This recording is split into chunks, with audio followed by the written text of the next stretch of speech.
ভারত চীন সম্পর্কে নতুন মোড়। চীন ভারতের উপর আরোপিত রপ্তানি নিষেধাজ্ঞা শিথিল করতে উদ্যোগ নিয়েছে, যা দুই দেশের মধ্যে অর্থনৈতিক সহযোগিতার ক্ষেত্রে একটি গুরুত্বপূর্ণ অগ্রগতি হিসেবে বিবেচিত হচ্ছে। বেইজিং ঘোষণা করেছে ভারতীয় বাজারে সার, রেয়ার আর্থ খনিজ, ম্যাগনেট এবং টানেল বোরিং মেশিন রফতানির উপর নিষেধাজ্ঞা প্রত্যাহারের প্রক্রিয়া শুরু হয়েছে। সংবাদ সংস্থা এএনআই জানিয়েছে, 18 আগস্ট নয়াদিল্লিতে ভারতের পররাষ্ট্রমন্ত্রী এস জয়শঙ্করের সঙ্গে চীনের পররাষ্ট্রমন্ত্রী ওয়াং ই এর বৈঠকে এ সিদ্ধান্তের কথা জানায় বেইজিং।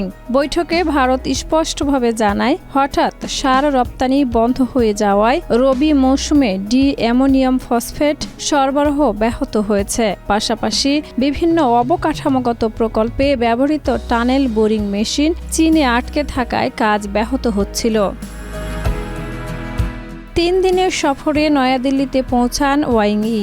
সফরের দ্বিতীয় দিনে তিনি ভারতের জাতীয় নিরাপত্তা উপদেষ্টা অজিত ডোভালের সঙ্গে সীমান্ত পরিস্থিতি নিয়ে বৈঠক করবেন এবং পরবর্তীতে প্রধানমন্ত্রী নরেন্দ্র মোদীর সঙ্গেও সাক্ষাৎ করবেন বলে জানা গেছে।